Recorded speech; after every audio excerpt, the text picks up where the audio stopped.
Do you think anyone could replace Charlie Munger? There was and always will be just one Charlie Munger. So I have to pinch myself. I got to see Charlie up close and personal. But we don't need to see him up close and personal. I think that if you look at the body of work that Charlie has put together, I think that we have not had a mind like that amongst humans in at least 2000 years. And we are unlikely to see a mind like that. So I think Charlie is one of a kind. In my last meeting with Charlie, which was exactly 1 month before he passed away, in the summer of 2023, I met him. And it turned out that that dinner was exactly 30 days before he died. And I didn't know at the time that that would be the last time I would see him or that would be the last. And it was just me and him. There were just two of us for that dinner. And his mind was still really sharp and everything. And I asked him a question. He's got 8 kids and he's got, I don't know, infinite grandkids and many great grandkids. And I said, Charlie, in your gene pool, who stands out? And his answer to me was no one. Okay, so I said, what do you mean, Charlie? I know so many of your kids and grandkids. They've gone to all these elite schools and they've done so well. He said, oh yeah, he's saying they're smart. They've done well in school and they've done well in life and all of that. But they're not, he said, I know the question you're asking, Monish, and they are not at that level. So there was no one there, right? And that was his gene pool. But I say that my view is that you go outside the gene pool to 8 billion humans that are currently alive, and there's no one like Charlie. And I think if you go back 2000 years in history, there's no one like Charlie. So, people draw analogies with Ben Franklin. I think Ben Franklin's one of a kind. I mean, I think he's very unusual. And Charlie has a lot of common traits with Ben Franklin. But there are things about Charlie that were not part of Ben Franklin. Many things about Ben Franklin are not part of Charlie. So I think that the amazing thing about Charlie is that there's an incredible body of work he left for us. So we have Poor Charlie's Almanac. We have all the Berkshire meetings, which are archived on buffett.cnbc.com. We have all the daily journal transcripts and all of that. So we have a lot of resources and things that Munger said available to us. And I think that studying those can only help us become better. One day when there's no Warren Buffett, do you think that Berkshire is going to be the same company with the same values, or is it going to be something different?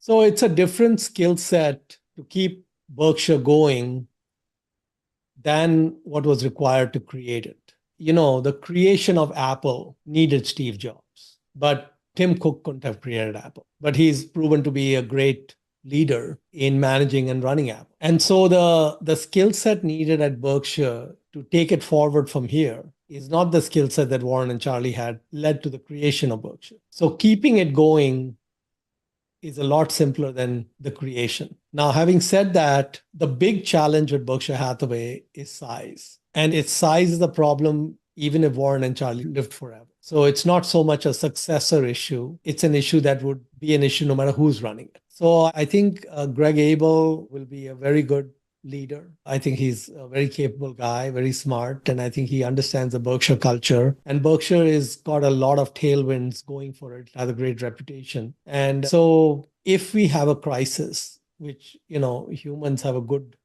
record of creating crises every 10, 15 years or so. If we have a crisis, Berkshire will shine. It's got a lot of liquidity and it can go on the offense and such. So I think the Berkshire of the future has a good future. Say you're 19 years old and you don't have what you have now and you're doing it all over again. How would you start? Well, it's a very big advantage to be 19. Warren always says that when he's asked this kind of question, that he would happily trade places with you.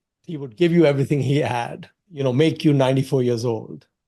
And then he would be 19 and go from there. So he would be happy to trade places with you. It depends what your objectives in life are. If your objective in life is to compound assets and be successful and be wealthy and so on, it's a relatively simple game if you just do a few things. And one of the most important things is you're already asking me the question when you're too old. So I wish you asked me this question when you were 7 years old? Because we lost 12 years, man. We lost 12 years that we cannot bring back. But it's better than asking me this question when you're 30 years old. So it's not too bad. 19 is not a bad age. One of the things to keep in mind is that the laws for individual retirement accounts, IRAs, are that you could be 6 months old and you can have an IRA. There's no minimum age to have an IRA. The requirement is that the money that you put into an IRA has to be wages earned by you. Okay, so for example, if you were 15 years old and you did some odd jobs and worked at a McDonald's, whatever, and you made, let's say, $10,000 in a year, for example, you could put 5 or 6,000 of that into an individual retirement account. You could put up to 100% of those earnings into an individual retirement account, and they would be tax sheltered. They would not be taxed until they're withdrawn. So having fluency in the US tax code is important. Being able to compound money in a tax-free manner is important. When my daughter was 18, she just finished high school and she got a summer job and she made, I think, $5,000 or $6,000 that summer. And she was living at home and didn't have any expenses, etc. So the 5,000, 6,000 was just sitting there, basically it wasn't used. And I had told her, listen, if you want to take my advice, I would just put this money into an IRA. And if you trust me, you can give me power of attorney and I can manage that. So she did that. She opened an IRA. And one time she went to school at NYU, and one time we were living in California then, and I used to pick her up at 2 or 3 in the morning at LAX when she'd come home. And so one time we had a long drive, like more than an hour. It was like 2 or 3 in the morning and we were driving back. So I said, this is a good time to talk about the power of compounding with her. And so I said, look, that $5,000 you put in your IRA. So let's say, for example, because I'm only going to put it in 1 or 2 stocks, concentrate the hell out of it. Let's say it grows at 15% a year. So I asked her, what would that amount be when she turned 68, which was 50 years from now? So if you know the rule of 72, which you can Google if you don't know that, 72 divided by 15 is 5. Basically, 15% compounded will double every 5 years. 5,000 is going to become 10,000 in 5 years. It's going to become 20,000 in 10 years, 40,000 in 15 years, so on. 50 years is 10 5-year periods. That's 2 to the power of 10. 2 to the power of 10 is 1,024. Let's throw away the 24 because I like easy math. So 5,000 times 1,000 is 5 million. So the 5,000 that she made at 18, at the age of 68, 15% annualized compounded is $5 million. And then I told her at 19, you might do another internship. You might make a little bit more money, but let's say you save another 5,000. At 69, that's going to be another $5 million. And at some point, you're going to graduate, I told her, 22 or something, and you'll make maybe 100,000 a year. And you might save 10, 20,000. So I said, you keep doing this, and after 10, 15 years, your income might be $250,000 or something, and it keeps going and you keep saving. So how much money do you have when you're 70? And she said, I don't know, it's too big a number. There weren't a lot of heroics required to do that. Now you can take that 15% compounding rate down to even 8 or 9%. And even then the number will be very large. And so spend less than you earn, always. Put the money to the max if you can in a retirement account and let it compound. One of Munger's best quotes is, do not interrupt compounding unnecessarily. So we're not going to go on vacation or, empty the 401k or empty the IRA or go to Hawaii or something or buy a fancy car and all of that. We're going to live a happy life, and a happy life doesn't need a lot of money. And like, for example, once a week, my partner and I have dinner at Costco. Okay. Both of us have hot dogs. The drinks are free. And I might sometimes get a slice of pizza. It's like $6. It's a great date night. And I get to spend an hour in the most orgasmic place on, Costco. I just watch the swarms of humanity so happy with their loaded carts as they leave Costco. It's a great date, and the price is right. And then the next night we go for dinner at some fancy place. It's like $200 and it wasn't even as good. So I'd say just do all your dates at Costco. Then that means you met the right person. And basically you keep compounding and you're done. You live a good life, you put some away, and then you wake up one day, you look to your left and look to your right, and those people who are your peers, they're way back from where you are. And you can't even see from where you are. And that's it. Do you have any books you recommend or?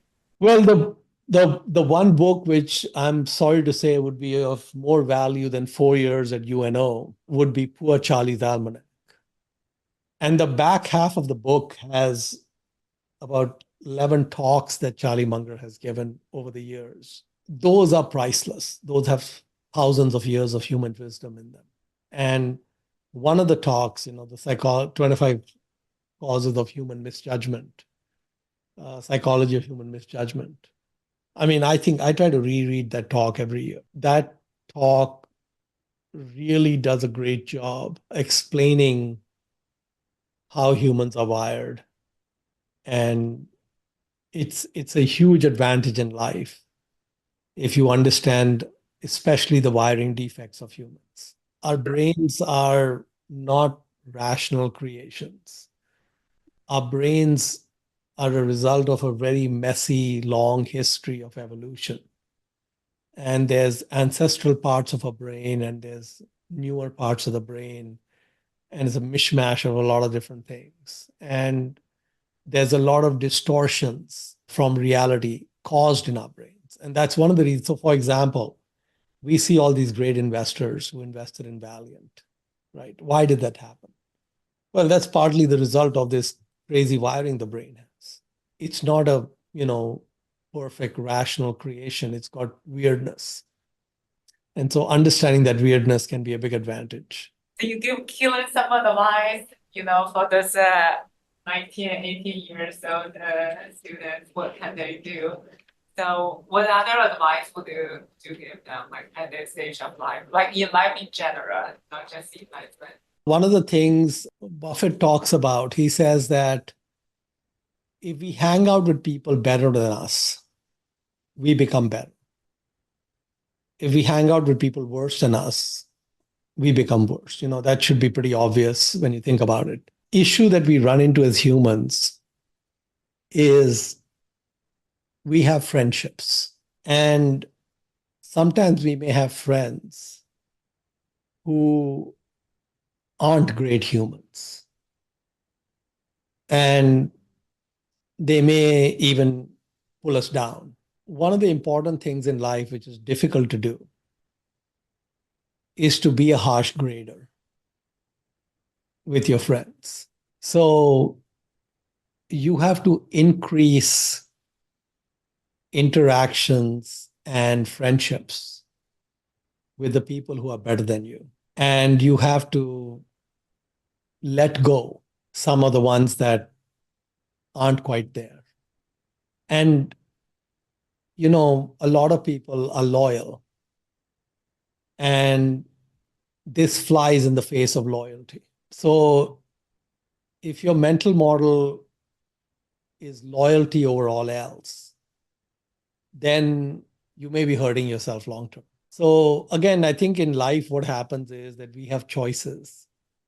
And many times these choices require us to take what sometimes might be difficult or unpleasant actions.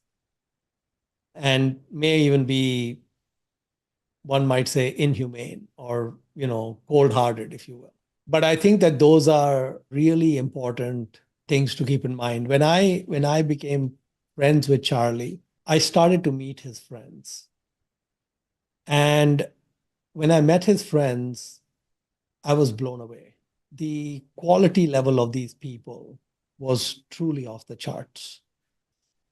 And I know that what may have happened, which I didn't see in the decades before I met Charlie, was that he probably went through a pruning process where he increased interaction with some folks and decreased interaction with other folks. So one of the easy decisions I made was I tried to make friends with Charlie's friends. Now, a lot of them are old and some have passed away and so on. But that actually was extremely wonderful because these people were just so off the charts. So I think that being a harsh grader and being very deliberate about who your close friends are has a huge impact long term.